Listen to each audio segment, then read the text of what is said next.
Ben ritrovati lunedì mattina su Floor New York Stock Exchange, siamo ancora qui, le elezioni in Grecia non hanno sicuramente avuto un effetto su quelli che sono gli indici di borsa americani, lo hanno avuto in Asia e in Europa soltanto inizialmente. Ne parliamo con il mio ospite qui su Floor che è Kenneth Polcari, Managing Director per ICAP Equities. Kenny, thank you so much for being with us. Thank you for having me.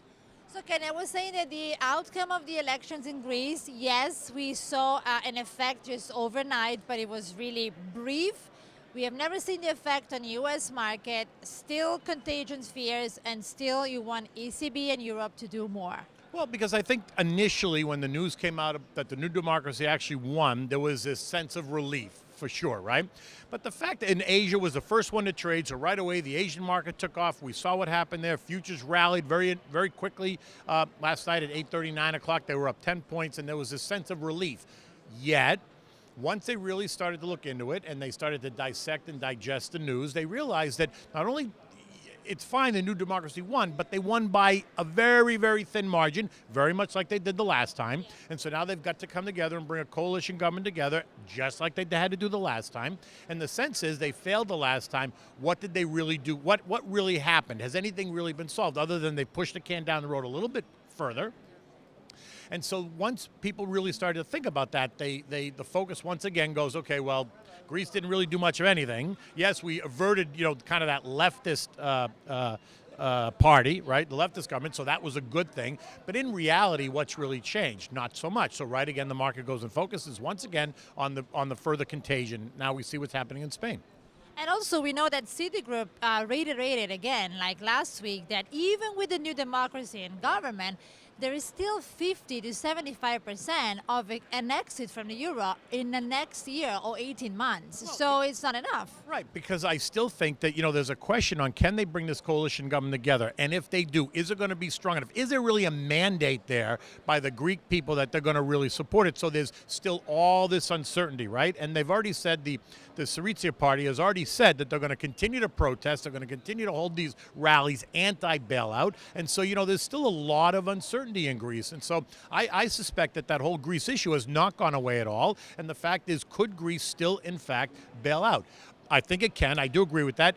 Maybe it's been pushed down the road a little bit further because, listen, last week they were talking about Greece bailing out, within weeks. And so now I don't suspect that's the case anymore. But also don't forget, unless something happens pretty quick, Greece is going to run out of money in about 3 weeks.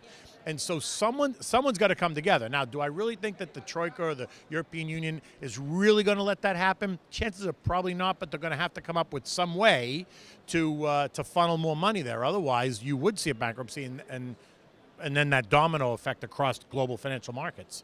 And probably this will be the topic of the G20 of this week. We know from the White House that Barack Obama today is meeting with Angela Merkel before the meetings.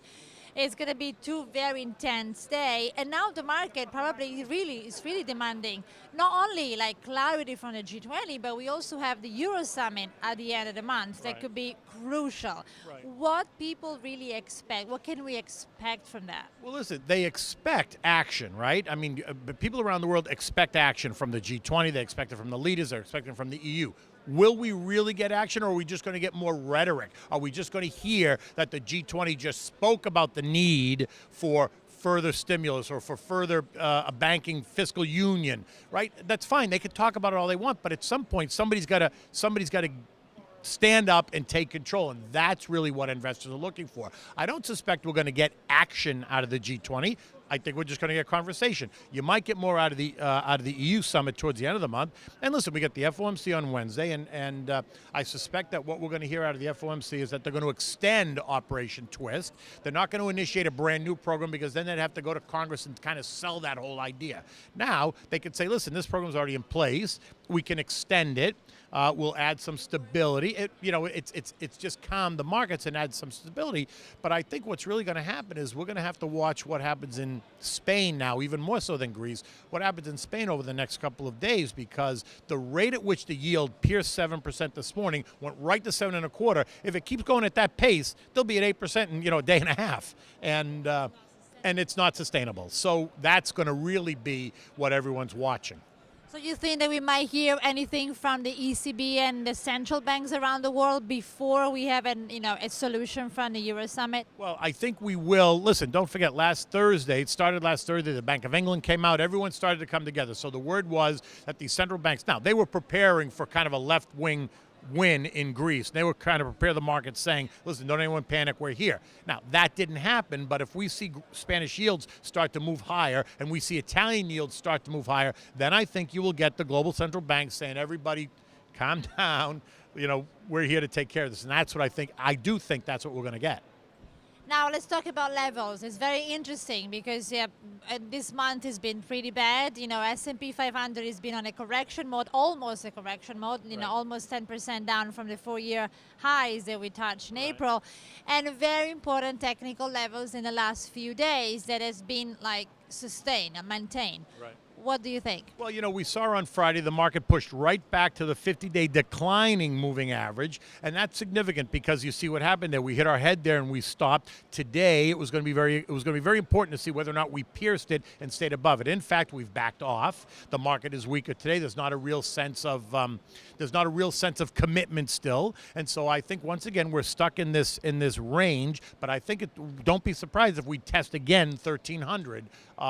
Really, 1296 is the 200-day moving average, so right down in that level. I would not be surprised to see if we test again, depending on kind of what the news is out of Europe. Now, don't forget, this is also, we're going to have a lot of U.S. macro data, but what we've seen is the market has been just pushing the U.S. macro data aside as they focus on the much bigger, broader picture and what the central banks are going to do and what they expect the Fed to do. Yeah, it's going to be a very intense week. A lot of news coming out. Right. Okay, thank you so much, Kenny, for being with us. Thank you for having me. It's always a pleasure. E grazie a voi per l'attenzione. A domani.